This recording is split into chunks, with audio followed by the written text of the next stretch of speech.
নমস্কার, সুপ্রভাত। সবাই কেমন আছেন? আশা করছি সকলেই ভালো আছেন। দিনযাপনের আরও একটি নতুন ব্লগে আপনাদের সব্বাইকে স্বাগত।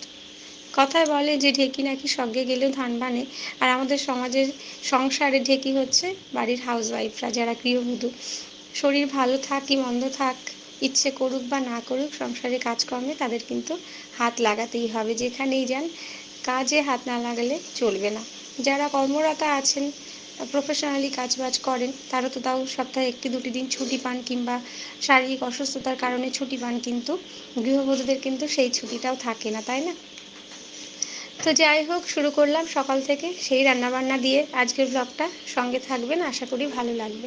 যদিও আজকে সকালবেলার রান্নাবান্না হয়ে গেছে আগেই, তো বিশেষ কিছু আজকে রান্নাবান্না করিনি, যেহেতু আজকে দুপুরবেলা আমাদের পাশেই প্রসাদের নিমন্ত্রণ আছে। তো সকালবেলা তো মামনির বাবা খেয়ে দিয়ে টিফিন নিয়ে অফিসে চলে গেছে। মামনির অবশ্য আজকে স্কুল ছুটি আছে, যেহেতু শিক্ষক দিবস আজকে। তো ব্লগটা আপনাদের পেতে একটুখানি দেরি হচ্ছে। ওদের স্কুল ছুটি আছে, তবে ছোট মেয়ে গুড়িয়া তো গেছে স্কুলে। ওদের ঘন্টা দুয়েকের আর কি কিছু অনুষ্ঠান হবে, প্রোগ্রাম, তারপরে ছুটি দিয়ে দেবে। তো এদিকে বাবুর জন্য ভাত বেড়ে নিচ্ছি, আর বাবুকে খেতে দিয়ে তারপরে আবার রান্নাঘরটা একটুখানি পরিষ্কার করব। আর বেশ কয়েকদিন ধরেই আর কি কোনো না কোনো অনুষ্ঠান উপলক্ষে নিমন্ত্রণ থাকছে দুপুরবেলা। একদিকে যেমন ভালো হয়েছে, কারণ গত কয়েকদিন ধরে যে ভুগলাম আর কি, জ্বর সর্দি কাশিতে, শরীর ভালো নেই, একদম শরীর দুর্বল, কাজকর্ম করতে ইচ্ছে করে না, তারপরেও যেটুকু করি। তো সেই দিক থেকে একদিকে ভালো হয়েছে যে নিমন্ত্রণ থাকলে বাড়িতে রান্নাবান্না একটুখানি আর কি কম করতে হচ্ছে, অল্প বিস্তার করলেই হয়ে যায়। কিন্তু আর একদিকে সমস্যা হচ্ছে এই যে দুপুরবেলা রোদ্রের মধ্যে যাওয়া নিমন্ত্রণ খেতে, এটাও যেন কষ্টকর, কারণ একটুখানি হাঁটাচলা করলেই এত দুর্বল মনে হয় আর কি, মনে হয় যে প্রচুর পরিশ্রম করে ফেলেছি। তো চলুন, সেই রান্নাবান্না সারা হয়েছে, এবার ভাবলাম গ্যাসটা পরিষ্কার করব। আর এই যে এখানে আর কি টাইলসের মতো একটা পেপার লাগিয়েছিলাম অনেক দিন আগে, আপনাদের সঙ্গে শেয়ার করেছিলাম হয়তো। তো এই জায়গাটা নষ্ট হয়ে গেছে, পেপারটা নষ্ট হয়ে গেছে, ভাবলাম যে দেখতে বাজে লাগছে তাই তুলে দিই। অনেকেই লাগিয়েছে, তো সেই দেখে আমিও অনলাইনে আর কি অর্ডার দিয়েছিলাম। তো আমার বোনও লাগিয়েছে, বললো ওরটা একদমই ঠিক আছে, কিন্তু আমারটা জানি না কেন বেশি জল লাগার কারণে বা জিনিসটা হয়তো ভালো নয়, যে কারণে উঠে উঠে গেছে। তো ওই জন্য পুরোটাই তুলে দিলাম, না হলে ভালো লাগছিল না। মামনের বাবা আবার বলছিল, মাঝখানে আমাদের যে নিচের বাথরুমটায় টাইলস বসানো হয়েছিল, তখন বললো যে আগে থেকে একটু মনে করলে এখানেও না হয় বসিয়ে দিতাম। কিন্তু আমার প্রথমত খেয়ালও ছিল না, আর ওই এক কাজের মধ্যে আর এক কাজের কথা ঠিক বলাও হয়ে ওঠেনি, যে কারণে আর লাগানো হয়ে ওঠেনি। তো অনেককে দেখি যে ওইভাবে পেপারগুলো লাগিয়ে খুব সুন্দর ওয়ালগুলো লাগে, বা বিভিন্ন জায়গায় লাগালে একদম টাইলসের মতনই মনে হয়, সে কারণে লাগানো হয়েছিল। তো চলুন, আজকে অনেক কষ্ট করে, মানে বিভিন্ন জায়গায় আঠা ছিল, আবার কয়েকটা জায়গায় ছিল না, বেশ সহজে উঠে যাচ্ছিল।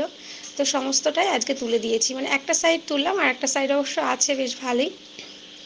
আর গ্যাসটা এবার পরিষ্কার করে নেব, না হলে রাত্রিবেলায় তো আবার রান্নাবান্না করতে হবে, আর ওই তেল কালি হলুদ ওইগুলো মেখে থাকলে নিজের কাছে কেমন একটা ঘিন ঘিন লাগে। তাই চেষ্টা করি যতই খারাপ লাগুক, শরীর খারাপ লাগুক, রান্না বান্নার পর একদম রান্নাঘরটা পরিষ্কার পরিচ্ছন্ন করে রাখতে। বেসিনেও ছিল অল্প কিছু বাসনপত্র, সকালবেলা তোর বাবা খেয়ে দিয়ে গেছে, আর টিফিনে রুটি নিয়ে গেছে, সেই আটা মাখা চাটু বেলুন সব পড়েছিল। আর গ্যাসের ওভেনের এই যে চাকাগুলো একটুখানি ফ্যান পড়ে পুড়েও গেছিলো, ভাবলাম একবারে সব পরিষ্কার পরিচ্ছন্ন করে নিই।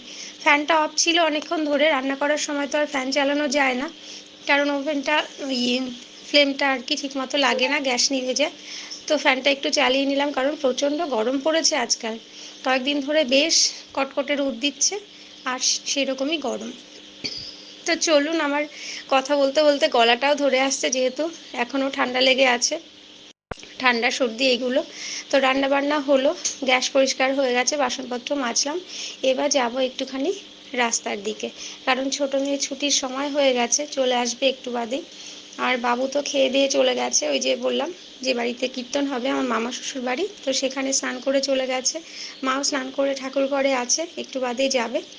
আর আমি এসে রাস্তায় দাঁড়িয়েছিলাম বেশ কিছুক্ষণ, কিন্তু আর দাঁড়িয়ে থাকতে পারলাম না, মানে এতটাই শরীর দুর্বল, বেশিক্ষণ আর দাঁড়িয়ে থাকতে পারছি না, তাই রাস্তার সামনেই বসে গেছি। আর এই জায়গাটা বেশ ছায়া, ওই জন্যই বসেছিলাম কিছুক্ষণ। তো গুড়িয়া এই যে চলে এসেছে স্কুল থেকে, আর এটা কিন্তু আমাদের গুড়িয়ার স্কুল ইউনিফর্ম নয়, ভাববেন না যে আবার রঙিন ড্রেস পরে স্কুলে যায় কেন। আসলে আজকে সব বাচ্চাদেরই কালারিং ড্রেস পরে আর কি যেতে বলেছিল। বাচ্চারা খুব মজা করবে, নাচ গান খেলাধুলো আর কি ওদের ইচ্ছে মতো করেছে। আর আমাকে এসে সেই সমস্ত গল্পই করছিল, কে কে স্কুলে আর কি নাচ করেছে, গান করেছে বা আবৃত্তি করেছে। তারপর জিজ্ঞাসা করলাম যে সমস্ত স্যার ম্যামদের সবাইকে পায়ে হাত দিয়ে প্রণাম করেছো কিনা, তো বলছে হ্যাঁ সবাইকে করেছি। এমনিতে ভীষণ অ্যাক্টিভ, তবে ও এবার নাচ করেনি, স্কুল থেকে বলেছিল যে নাচের কথা, কিন্তু মেয়েও তো কয়েকদিন আগে জ্বর থেকে উঠলো, ওরও শরীরটা ভালো নেই, তারপর সামনেই হাফ ইয়ারলি পরীক্ষা। তো এর মধ্যে আবার নতুন করে নাচ তুলতে গেলে ওর ওপরে অনেকটাই চাপ পড়বে, যে কারণে আর আমি নাচের জন্য আর ওকে সেইভাবে উৎসাহ দিইনি। এবার বললাম যে থাক, শরীরটা একটু ভালো হোক, পরে আবার কোনো অনুষ্ঠানে করা যাবে। তো চলুন, সকালে আমাদের মানে মা মেয়ের খাওয়া হয়নি, মামুনও ওপরে পড়াশোনা করছিল, ওরও খাওয়া হয়নি, তো ভাবলাম খেয়ে নিই। তো খাওয়া দাওয়ার পর ফ্রিজে বেশ কয়েকটা মৌসুমি লেবু অনেক দিন থেকে আনা ছিল, তো আমি আগেই বের করে রেখেছিলাম, এখন অনেকটা ঠান্ডা নেই আর কি, অনেকটাই কমে গেছে, তো ভাবলাম ওদেরকে কেটে দিই। আর এই যে জ্বর থেকে ওঠার পর আমি অনেকের সঙ্গে দেখা হলে কথা হলে জানতে পারছি অনেকের বাড়িতেই কিন্তু এই সময় জ্বর সর্দি কাশি এই সমস্ত হচ্ছে। আর তারপরে সবারই একই সমস্যা, যে মাথা ঘোরা, শরীর দুর্বল, মুখে কিচ্ছু ভালো লাগছে না, মুখ তেতো, খেতে পাচ্ছে না। এবারে জ্বরটা কিন্তু অন্যান্য বারের মতন নয়, জানি না কেন এমন হচ্ছে। অন্যান্য বার যেরকম সর্দি জ্বর হলে একদিন দুদিনেই ঠিক হয়ে যায়, কিন্তু এবার সর্দি জ্বরের পর দেখছি সববার মানে জারি হচ্ছে একই কথা। তো ওই জন্য মুসম্বি লেবুটা কিন্তু এই সময় খাওয়া খুব দরকার। মৌসম্বি লেবু, তারপরে একটু ডিম সেদ্ধ, একটু ছানা বা ছোলা সেদ্ধ, এগুলো খেলে প্রচুর পরিমাণে এনার্জি পাওয়া যায়। তো কেটে নিয়েছি, চলুন মেয়েদের আর কি দিয়ে আসি, আর সেই সাথে এই জায়গাটাও পরিষ্কার করে নেব। গুড়িয়া আবার ওদের দাদাদের ঘরে বসে টিভি দেখছিল। বাড়িতে আজকে যেহেতু তাড়াতাড়ি চলে এসছে, পড়াশোনা নেই, আর দুপুরবেলায় বলেছি নিমন্ত্রণ খেতে যাব, আবার প্রসাদের নিমন্ত্রণ শুনলে খুব খুশি হয়। আর লেবুটা ওর একটুখানি খেতে অসুবিধা হচ্ছিল, কারণ সামনের দুটো দাঁতই আর কি ওপরের দাঁত দুটো পড়ে গেছে। মামন, একটু আয়।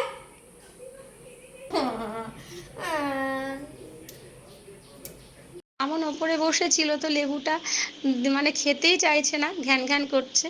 ওরও শরীরটা ভালো নেই, সব দুজনাই তো জ্বর থেকে উঠেছে। তো যাই হোক, জোর করে দিয়ে এলাম যে খেয়ে দিয়ে তারপর স্নান করে চটপট রেডি হয়ে নাও, যেতে হবে আমাদের নিমন্ত্রণ বাড়িতে। আর আমি ভাবলাম যে অনেক দিন পর একটুখানি রান্নাবান্না তাড়াতাড়ি হয়ে যাওয়ার সময় পেয়েছি, একটুখানি বাগান পরিচর্যা করি। মানে আমার ছাদে যে টবগুলো আমি নিয়ে রেখেছিলাম, সেগুলো আর কতদিন মানে শরীর খারাপের জন্য ঠিকমতো না গাছে জল দিতে পেরেছি, না সার টার কিচ্ছু দিতে পেরেছি, তো গাছগুলো একদম হলুদ হয়ে যাচ্ছে। তো বাড়িতে কিছু গোবর সার ছিল অনেক দিন থেকে, আমাদের পাড়ারই এক দিদি দিয়েছে, সারটা খুবই ভালো, একদম কালো আর ঝুরঝুরে। তো এখানে ঢেলে রাখা ছিল, ভাবলাম যে আজকে একটুখানি সার দিয়ে আসি। আর প্রথমে ওই হাতের যে ছোট্ট কোদালটা ওটা দিয়ে তুলছিলাম, পরে অসুবিধা হচ্ছিল, ভাবলাম যে না হাত দিয়ে তুলি, কিন্তু তুলতে গিয়ে দেখি এই যে এগুলোকে কী বলে, এক ধরনের চেলা না কি বলে, এক ধরনের পোকা, শুনেছি খুবই বিষাক্ত। হঠাৎ দেখি গোবর সারের মধ্যে, আসলে এগুলো মাটির মধ্যে এরকম অনেক দিন থেকে পড়ে আছে, যে কারণে ওই কেন্ন বিভিন্ন রকম পোকা এর মধ্যে আর কি বাসা করেছে বা আশ্রয় নিয়েছে বলতে পারেন। তো বালতিটা পুরো আর ভরিনি, একদম উঁচু উঁচু করে ভরে নিলে সেই তিনতলায় টেনে নিতে আমার কষ্ট হবে, যে কারণে যতটা সম্ভব ভরে নিয়েছি। এবার যাব ছাদে। আর কিছু গাছ এই চন্দ্রমল্লিকার আর কি ডাল ভেঙে ভেঙে টবে বসিয়েছিলাম, সেগুলো এই সিঁড়ি অবধি এনে আমি আর ছাদ অবধি নিতে পারিনি, আসলে হাঁপিয়ে যাচ্ছি। আর তো ওই জন্য সিঁড়ির মধ্যে আপাতত রেখেছি, যে সময় সুযোগ করে আবার ছাদে নেব। আর আরেকটা ভয়, যে ছাদে নিলেই সব পায়রাতে খেয়ে ফেলে।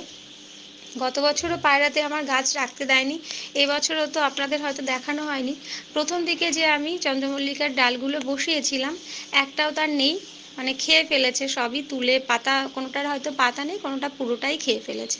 পরে আবার নতুন করে বসানো হয়েছে, তার মধ্যে কয়েকটা বেঁচে আছে, কয়েকটা নেই।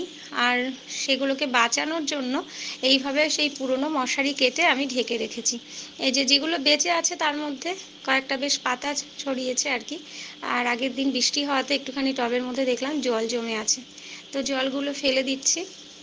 আর এই সব গাছগুলোতে সময় মতো আমি জল সার দিতে পারি না বলে হলুদ হলুদ হয়ে যাচ্ছে, দুটো কুমড়ো চারা হয়েছে দেখলাম। আর সেই যে আপনাদের দেখিয়েছিলাম পেঁপে আর বেগুনের বীজ রেখেছিলাম চারা তৈরির জন্য, তো তো বেগুনের চারাগুলো তো তুলে মামুনের বাবা নিচে লাগিয়ে দিয়েছে, সেখানে বেগুনও ধরছে, পেঁপেও লাগিয়েছে। আর আমি দু একটা ছাদে লাগিয়েছি বেগুনের চারা। তো দেখলাম ফুল এসে গেছে, এখন তো একটুখানি সার দিয়ে যত্ন করার দরকার। আর পেঁপে চারা বেশ কয়েকটা আরও আছে, ওগুলো আর লাগানোর জায়গা পাচ্ছে না বলে ওইভাবেই পড়ে আছে। লঙ্কাগুলোও তোলার অভাবে সময় পাচ্ছি না বলে আর কি, গাছেই লাল হয়ে গেছে। আর ছাদে যেহেতু আগে জল ট্যাঙ্কির সঙ্গে একটা কল ছিল, আমি ইচ্ছে মতো সময় মতো করে জল দিতে পারতাম। কিন্তু এখন সিস্টেমটা হচ্ছে যখন মোটর চালানো হবে তখনই জল দেওয়া যাবে। যে কারণে কি হয়, যখন আমার সময় হয় তখন হয়তো ট্যাঙ্কি ফুল হয়ে থাকে, আর যখন ট্যাঙ্কিটা আর কি জল ভরা হয় তখন হয়তো আমি অন্যান্য কাজে ব্যস্ত থাকি। যে কারণে সময় মতো আমার গাছগুলোতে একদমই জল দেওয়া হয় না, হলুদ হয়ে যায়। তো এটাই হচ্ছে সমস্যা। বৃষ্টি হয়েছে তারপর গাছগুলো একটুখানি সতেজ হয়েছে। আর ওই যে পুদিনা পাতার গাছটা, সেই বাজার থেকে অনেক দিন আগে একবার এনেছিল শেকড়সহ লাগিয়েছিলাম। তো মাঝখানে জল না পেয়ে ওটাও একদম ঝুরঝুরে হয়ে গেছিল শুকিয়ে। তো বৃষ্টি হওয়াতে বৃষ্টির জল পেয়ে কয়েকদিন আবার দেখছি নতুন করে বেশ ডগা পাতা বেরিয়েছে। তো সমস্ত গাছগুলোতেই সার দিয়ে নিয়েছি, শুধুমাত্র গোলাপ গাছগুলোতে আমার দেওয়া হয়নি, কারণ সার শেষ হয়ে গেছে, আবার আনতে যেতে হবে নিচে সেই।